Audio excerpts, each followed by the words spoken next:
Bien, jóvenes, vamos a compartir un material adicional de programación básica y específicamente la parte que estamos revisando, que son la parte de arreglos. Bien, los arreglos básicamente se dividen en dos tipos. Unos se denominan vectores y otros se denominan matrices. Los vectores también se denominan arreglos unidimensionales porque solamente tienen una sola dimensión.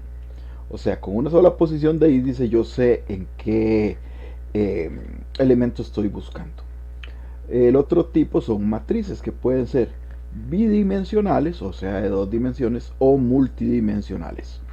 Inicialmente vamos a ver cómo funciona la parte de los vectores y vamos a hacer algún ejemplo ahí y después vamos a explicar la parte de las matrices. Vamos a ver algunos elementos generales. Bien, ¿qué es un arreglo? Como ya habíamos comentado, un arreglo es una sesión de memoria en la computadora, de nuestro computador, la memoria RAM, donde se almacenan de manera secuencial una serie de datos. Y podemos acceder a ellos por medio de posiciones, los cuales se indican por medio de índices. Hay unos elementos que se denominan apuntadores que referencian a esas posiciones. Los dos tipos de arreglos, como ya habíamos comentado, son los vectores o matrices. Bien, ¿qué es un vector? Un vector es un arreglo de una dimensión, o sea, unidimensional. Al ser de una sola dimensión, solamente requiere de un índice para poder saber cuál es la posición en donde está la información. En este caso, este vector arranca desde la posición 1, ese sería el índice, luego posición 2, posición 3, posición 4, posición 5, posición 6, posición 7. Con solo que yo diga un número, ya sea cuál posición de índice me estoy refiriendo, por ejemplo a la 3, por ejemplo a la 6, por ejemplo a la 1. Solamente necesito un único número para poderlo indicar. A eso se refiere unidimensional, que solamente es una dimensión, ¿lo ven? Es como una tira de datos. Esos serían los datos, esa sería la información. En la posición 1 hay un 33, en la posición 2 hay un 44, en la posición 3 hay un 1 y así con cada uno de ellos. Recordemos, como habíamos comentado, los vectores o los arreglos específicamente, dependiendo del lenguaje que estemos utilizando, pueden arrancar desde la posición 1 o la posición 0. En este caso estamos arrancando desde la posición 1. Bien. Ahora, ¿qué es una matriz? Ya habíamos visto lo que era un vector. Ahora, ¿qué es una matriz? Una matriz también es un arreglo, pero de múltiples dimensiones. Cuando hablamos de múltiples dimensiones, es que puede ser bidimensional o multidimensional. Dependiendo de la cantidad de dimensiones, se debe utilizar la misma cantidad de índices. Obviamente aquí al decir bidimensional, recordemos que bidimensional se refiere a 2, entonces son 2 dimensiones. Si fuera multidimensional y tridimensional, o sea, sería 3 dimensiones, tendríamos que manejar 3 datos para referenciar las posiciones del índice. Bueno, vamos a ver. Para referenciar las posiciones del arreglo y poder acceder a la información que está en cada una de las estructuras. Bien, vamos a pasar a la siguiente. Me imagino que todos han usado Excel. Eso es una matriz bidimensional que está compuesta por columnas y también está compuesta por filas. Para referenciar una celda en Excel nosotros tenemos que dar obviamente dos datos. Uno que diga la columna y otro que diga la fila.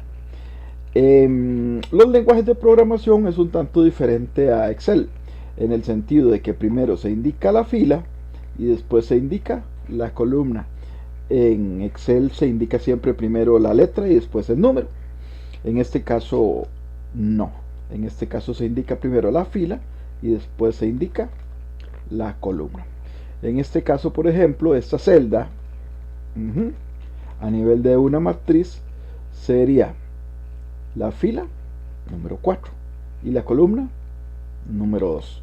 Esto se arranca en 1, ¿verdad? Si arranca en 0 obviamente sería diferente. Esta posición sería la fila primero, fila 6, columna número 5. Bueno, es muy parecido a referenciar una celda en Excel. Les recuerdo, la diferencia es que en Excel usted indica primero la columna y después la fila. En este caso, con los lenguajes de programación, se utiliza primero la fila y después la columna. Estamos con la parte de bidimensionales. Vamos a ver ahora las matrices tridimensionales. Bien, a nivel de concepto, aquí vemos un cubo, y este cubo pues tiene múltiples elementos y diversas posiciones. En este caso vamos a hablar, por ejemplo, sobre columnas. Aquí los manejo diferente, los estoy arrancando en 0, ¿los ven? Pero también podría arrancar en 1. Por ejemplo, esta sería la fila 0 para todos estos datos. Esta sería la fila 1 para todos estos. Fila 2, fila 3, fila 4. Luego aquí abajo se indican las columnas. Arranca con columna 1, que sería toda esta columna, columna 0, columna 1, columna 2, columna 3. Bien, hasta ahí sería bidimensional. Pero después, al ser tridimensional, necesitamos también manejar un fondo, que ese sería algo así como fondo en las posiciones 0, en las posiciones 1 y en las posiciones 2. Ok. De acuerdo a esta matriz tridimensional, entonces podríamos referenciar a una posición por medio de 3 números. No podemos dejarlo con 2 números. Al ser tridimensional debemos manejar 3 posiciones. En este caso, esta sería primero la fila 1. ¿De qué columna? De la columna 1. ¿Y de qué fondo? Del fondo 0. Acá, atención. Recordemos, esto es un cubo, ¿verdad? Hay que verlo hacia el fondo. Acá, por ejemplo, sería, ¿en qué fila sería esta? Sería la fila número 2. ¿En qué columna? Sería columna 0, columna 1, columna 2. Obviamente está en esta columna, entonces sería columna 3. Aquí hay datos que no se pueden visualizar, ¿verdad? Porque quedan ocultos. Y finalmente el fondo sería el fondo número 1. Así sería una matriz tridimensional. En el curso vamos a manejar vectores, o sea, arreglos unidimensionales, y vamos a manejar matrices pero bidimensionales. Tridimensionales no. Eso se deja ya para los cursos propiamente de programación. Ahora vamos a ver la parte de arreglos a nivel de vectores. Bien, ¿cómo llenar un vector? Aquí viene la estructura de cómo llenar un vector en Raptor. Entonces, acá viene desde la posición de inicio. Arrancamos con cuenta. Recordemos que aquí tenemos que hacerlo con ciclos. No podemos hacerlo con un for, porque no lo tenemos. Entonces aquí cuenta arranca en 1. Y aquí tenemos el ciclo repetitivo. Se va a ejecutar hasta que cuenta llegue a ser mayor a 10. Entonces, inicialmente, como cuenta es 1, viene e ingresa y dice ingresa el dato para el vector. Y aquí lee una variable. Hasta ahí todo bien. El arreglo se denomina vector, aunque como es una variable, nosotros podemos, o unidimensional, podemos ponerle el nombre que nosotros queramos. Aquí en este caso le estamos poniendo el nombre de vector. Y acá, atención, esta parte es muy importante. Los vectores, por ser variables especiales, tenemos que encerrar entre corchetes la posición del índice. En este caso el índice es 1. Entonces se pone la variable y esa variable obviamente representaría un 1. Entonces, ¿qué hace?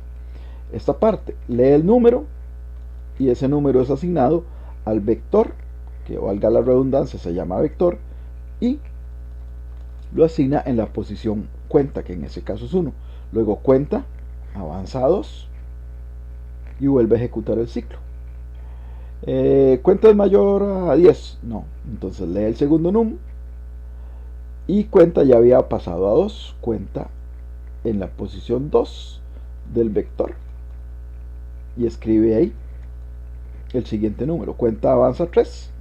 Viene, se ejecuta, vuelve a entrar, lee el siguiente número, cuenta ya es 3 y asigna ese nuevo número en la posición 3 de cuenta. Y así continúa hasta llenar el vector.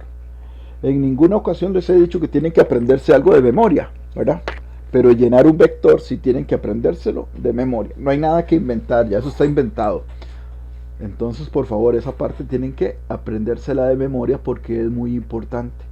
Si no se la aprenden de memoria van a tener muchos problemas con llenar un vector y después con llenar una matriz. Entonces, esta parte aprendérsela de memoria.